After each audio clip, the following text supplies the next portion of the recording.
ദൊമ്മരാജു ഗൂഗേഷ് എന്ന 18 വയസ്സുകാരൻ ലോക ചെസ് കിരീടം അണിഞ്ഞതോടി ഭൗതിക രംഗത്ത് ചൈനയുടെ മേൽ നമുക്ക് ഒരു വിജയം ഉണ്ടായി എന്ന് വേണം പറയാൻ. ഗൂഗേഷിൻ്റെ പ്രായം 18 വയസ്സാണ്.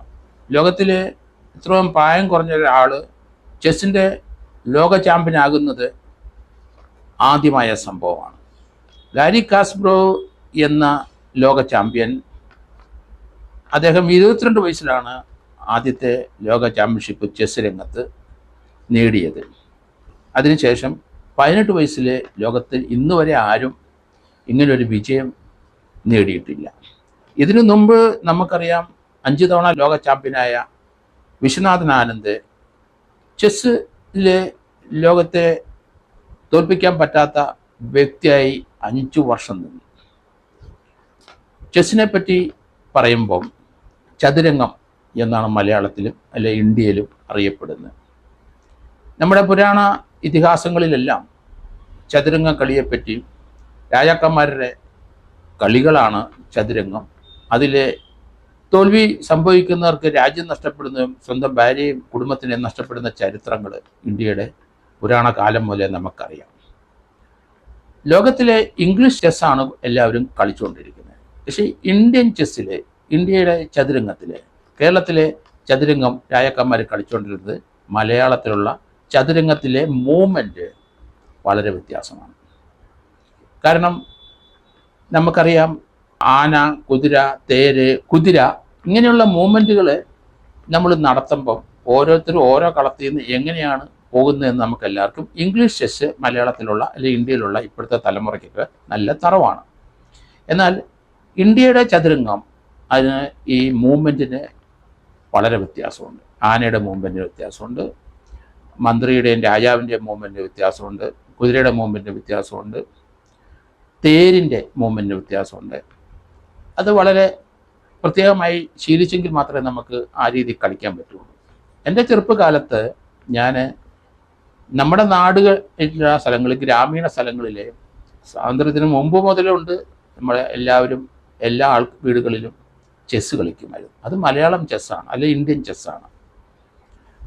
അന്ന് ഇന്നത്തെ പോലെ നമുക്ക് ഹൈലി പോളിഷ്ഡായ ചെസ്സിൻ്റെ ആ ബോർഡോ അല്ലെങ്കിൽ അതിൻ്റെ ഇതൊന്നും നമുക്ക് ഇന്ന് വരെ നമ്മൾ കണ്ടിട്ടുള്ള സാധനങ്ങളല്ല അന്നത്തെ കാലത്ത്. അന്ന് വാഴത്തടയിൽ വാഴ ഇലയുടെ തട വെട്ടി അതിൽ ആളുണ്ടാക്കുകയും അതിൽ തേരുണ്ടാക്കുകയും അതിൽ കുതിര ഉണ്ടാക്കുകയും രാജാവും അതുപോലെ തന്നെ മന്ത്രിയും ഒക്കെ വ്യത്യസ്തമായ രീതിയിൽ വെട്ടിയെടുത്തിട്ടാണ് ചതുരംഗം ഇവിടെ കളിച്ചുകൊണ്ടിരുന്നത്. എൻ്റെ ചെറുപ്പത്തിൽ എൻ്റെ ഗ്രാമത്തിലെ ഉപ്പുതറ എന്ന ഗ്രാമത്തിൽ ഞാൻ റോഡ് സൈഡിൽ ഇരുന്ന് പലരും ഇത് കളിക്കുമ്പം ചെറുപ്രായത്തിൽ അവരോടൊപ്പം പോയി കളി വാച്ച് ചെയ്ത് പഠിച്ചിരുന്നു.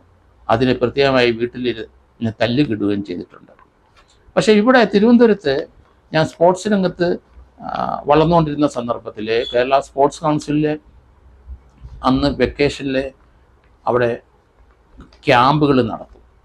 കേരള സ്പോർട്സ് കൗൺസിൽ, ഇന്നത്തെ കേരള സെക്രട്ടേറിയറ്റിൻ്റെ പിൻവശത്തുള്ള കേരള സ്പോർട്സ് കൗൺസിൽ അന്നത്തെ പോലെ തന്നെ അന്ന് അത് ഓടിട്ട കെട്ടിടമായിരുന്നു. അതിൻ്റെ പിന്നിലാണ് സെൻട്രൽ സ്റ്റേഡിയം ഉള്ളത്. അന്ന് വെക്കേഷനിൽ എല്ലാ കോളേജിലും അല്ലെ വളർന്നു വരുന്ന താരങ്ങളെ അവർക്ക് ഇവിടെ വെക്കേഷൻ സമയത്ത് പ്രത്യേക കോച്ചിങ് ക്യാമ്പുകളുണ്ട്. അത് കേണൽ ഗോദവർമ്മ രാജയുടെ നേതൃത്വത്തിലാണ് കേരളത്തിലെ ആ sports activity Kerala sports council രൂപീകരിച്ചത്. അദ്ദേഹം അതിൻ്റെ അജീവനാന്ത പ്രസിഡൻ്റായിരുന്നു. പിന്നീട് കേരള ക്രിക്കറ്റ് അസോസിയേഷൻ പ്രസിഡൻ്റായി. 1950 മുതൽ 1963 വരെ അദ്ദേഹം ക്രിക്കറ്റ് അസോസിയേഷൻ പ്രസിഡൻ്റായി. കേരള സ്പോർട്സ് കൗൺസിൽ സ്ഥാപിച്ച അന്ന് മുതൽ കേണൽ ഗോദവർമ്മ രാജയായിരുന്നു മരണം വരെ അതിൻ്റെ പ്രസിഡന്റ്. അപ്പോൾ അദ്ദേഹം ഈ അന്നത്തെ ഈ വെക്കേഷൻ ക്യാമ്പിൽ അവിടെ സ്പോർട്സ് വളർന്നു വരുന്ന സ്പോർട്സുകാർ, swimming, athletics, hockey, volleyball, football ഇങ്ങനെയുള്ള കോളേജ് ലെവലിലുള്ള കുട്ടികൾ, വളർന്നു വരുന്ന കുട്ടികൾക്കെതിരായിട്ടും അവിടെ ക്യാമ്പ് നടത്തുമായിരുന്നു. സെൻട്രൽ സ്റ്റേഡിയത്തിലായിരുന്നു കൂടുതലും പ്രാക്ടീസ്.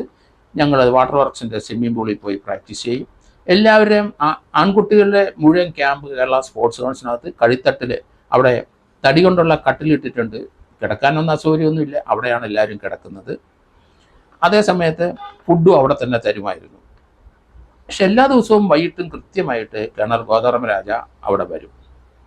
പൂഞ്ഞാർ രാജ കൊട്ടാരത്തിൽ ഉള്ള വ്യക്തിയാണ് ഗോദവർമ്മരാജ, കോട്ടയംകാരനാണെന്ന് പറയാം. അദ്ദേഹം കേരളത്തിലെ സ്പോർട്സ് രംഗത്ത് ഇവിടെ മുഴുവൻ നമുക്കുണ്ടായ നേട്ടങ്ങളുടെ പിതാവ് അദ്ദേഹം തന്നെ. ഇവിടെ എയറോനോട്ടിക്സിൽ ഇവിടെ ആദ്യത്തെ അവിടെ പൈലറ്റുമാർക്ക് ട്രെയിനിങ് കൊടുക്കുന്ന അതെല്ലാം അദ്ദേഹത്തിൻ്റെ നിസ്തുലമായ അദ്ദേഹത്തിൻ്റെ ദീർഘവീക്ഷണത്തോടെയുള്ള ആ പ്രവർത്തനം മൂലമാണ് അതൊക്കെ നമുക്ക് ഉണ്ടാക്കി തന്നത് എന്ന് പറയേണ്ടി വരും. അദ്ദേഹം തിരുവനന്തപുരം കൊട്ടാരത്തിൽ നിന്നാണ് അവിടെ വന്നുകൊണ്ടിരുന്നത്. പഴയ ഒരു ബെൻസ് കാറിലാണ് അന്ന് സ്പോർട്സ് കൗൺസിൽ വന്നുകൊണ്ടിരുന്നത്. അന്ന് അദ്ദേഹം വന്നു കഴിഞ്ഞ് അദ്ദേഹം മലയാളം ചെസ്സ് അല്ലെ ഇന്ത്യൻ ചെസ്സ് കളിക്കാൻ അറിയാവുന്നവരാരൊക്കെ ഉണ്ട് എന്ന് ഒരു ചോദ്യം ചോദിച്ചു ക്യാമ്പ് ഫയറിൽ. അപ്പം എനിക്കറിയാം എന്ന് പറഞ്ഞാൽ അദ്ദേഹത്തിന് വലിയ അത്ഭുതമായി. കോട്ടയംകാരനാണ് ഞാനെങ്കിലും അദ്ദേഹം വിളിച്ചു. രാത്രി 8 മുതൽ 9 വരെ ഈ ക്യാമ്പ് ഫയറിന് ശേഷം അവിടെ ഇരുന്ന് എന്നെ വിളിച്ച് കേരള സ്പോർട്സ് കൗൺസിലെ ആ മേശയുടെ അവിടെ ഇതുപോലെ ബോർഡ് വെച്ചിട്ട് കളിപ്പിക്കുമായിരുന്നു. അദ്ദേഹത്തിന് വലിയ അതിശയമായിരുന്നു ഞാൻ ഈ മലയാളം ചെസ്സ് പഠിച്ചത് അല്ലെ ഇന്ത്യൻ ചെസ്സ് പഠിച്ചത്. അതുകൊണ്ട് 1 മണിക്കൂർ അദ്ദേഹത്തിൻ്റെ ഒപ്പം അവിടെ ചെലവഴിക്കാൻ 1969-70 കാലഘട്ടത്തിലായിരുന്നു. അപ്പം അന്ന് അദ്ദേഹം എൻ്റെ കൂടെ ഇരുന്ന് എന്നെ താലോലിച്ച് എന്നോട് സ്നേഹവർത്താനം പറഞ്ഞു. മഹാരാജാവിൻ്റെ പദവിയുള്ള ആളാണെന്ന് വിചാരിച്ചോണം. കേണൽ ഗോദവർമ്മരാജയെ ഞാൻ എന്ന് സ്മരിക്കും. അദ്ദേഹം കുളു താഴ്വര വെച്ച് അദ്ദേഹത്തിൻ്റെ ഫ്ലൈറ്റ് അവിടെ ഒരു അപകടം ഉണ്ടായാണ് അദ്ദേഹം മരിക്കുന്നത്. അദ്ദേഹം ചെറു വിമാനങ്ങൾ പറപ്പിക്കാൻ വളരെ എക്സ്പെർട്ടായിരുന്നു. അങ്ങനെയാണ് ആ അപകടം ഉണ്ടായത്. എന്തായാലും കുളു താഴ്വരയിൽ വെച്ച് അത് 1971 ഏപ്രിൽ 30 മരണപ്പെട്ടു എന്നുള്ളതാണ്. അത് കേരളത്തിന് വലിയ തീരാ നഷ്ടമായി. കേരളത്തിലെ തിരുവനന്തപുരത്തെ എല്ലാ സ്പോർട്സ് സ്റ്റേഡിയങ്ങളും അതുപോലെ എല്ലാത്തിൻ്റെയും പിന്നിൽ അദ്ദേഹത്തിൻ്റെ ബ്രെയിനാണ്. ഇവിടുത്തെ ഏവിയേഷൻ സെൻറ്ററിലെ അവിടെ ആ ഫ്ലൈറ്റിൽ അവിടുത്തെ എയറോഡ്രോമിൽ ട്രെയിനിങ് കൊടുക്കുന്ന ആ ട്രെയിനിങ് സെൻറ്ററെല്ലാം അദ്ദേഹത്തിൻ്റെ ദീർഘവർഷത്തോടെയാണ് ഉണ്ടാക്കിക്കൊണ്ടിരുന്നത്. ഏതായാലും ഈ ചെസ് ചാമ്പ്യനെ ആ ആളുടെ വിജയത്തോടു കൂടിയാണ് ഇദ്ദേഹത്തെപ്പറ്റി കൂടുതൽ ആൾക്കാർ ഓർക്കാൻ കാരണം. കേണൽ ഗോദവർമ്മരാജ എല്ലാ സ്പോർട്സ് രംഗത്തും ഒരുപോലെ പ്രാവീണ്യം നേടിയ വ്യക്തിയാണ്. നല്ല ക്രിക്കറ്ററാണ്, നന്നായിട്ട് ഗോൾഫ് കളിക്കും, അതുപോലെ നല്ല കുതിരസവാരി ചെയ്യും, അതുപോലെ സ്മോൾ പ്ലെയിനുകളെല്ലാം അദ്ദേഹം പറപ്പിക്കും. അദ്ദേഹം നല്ല പൈലറ്റായിരുന്നു. എല്ലാ രംഗത്തും അദ്ദേഹം ഓടിച്ചാടി എത്തുമായിരുന്നു എന്നുള്ളതാണ്. നല്ല ആരോഗ്യമുണ്ടായിരുന്ന വ്യക്തിയായിരുന്നു. പക്ഷേ അദ്ദേഹത്തിൻ്റെ പ്രവർത്തനങ്ങൾ ഇന്ത്യ മുഴുവൻ അങ്ങ് വ്യാപിച്ചു. അതുകൊണ്ട് തിരുവനന്തപുരത്തുകാർക്ക് പിന്നീട് അദ്ദേഹത്തിൻ്റെ അവസാന കാലഘട്ടത്തിൽ കൂടുതൽ അദ്ദേഹത്തിൻ്റെ പ്രവർത്തന മേഖല ഇന്ത്യയുടെ വിവിധ ഭാഗങ്ങളിൽ ലോകത്തിൻ്റെ പല ഭാഗങ്ങളിൽ പോയതുകൊണ്ട് നമുക്ക് പിന്നീട് അദ്ദേഹത്തിനെ അധികം ഞങ്ങളെപ്പോലുള്ളവർക്കൊന്നും കാണാൻ പറ്റിയില്ല. എങ്കിലും 1971 അദ്ദേഹം അപകടത്തിൽ തന്നെയാണ് മരിച്ചത്. ഇപ്പോഴേ ലോക ചാമ്പ്യൻ ദൊമ്മരാജു ഗൂഗേഷിൻ്റെ ഈ പദവിയോടെയാണ് പഴയകാല അദ്ദേഹത്തിൻ്റെ എല്ലാ രംഗത്തുമുള്ള പ്രവർത്തനം, പ്രത്യേകിച്ച് ചെസ് രംഗത്തും അദ്ദേഹം പ്രാവീണ്യം നേടിയ വ്യക്തിയാണെന്നൊരു ഓർമ്മ എനിക്ക് വരാനുണ്ടായ കാരണം.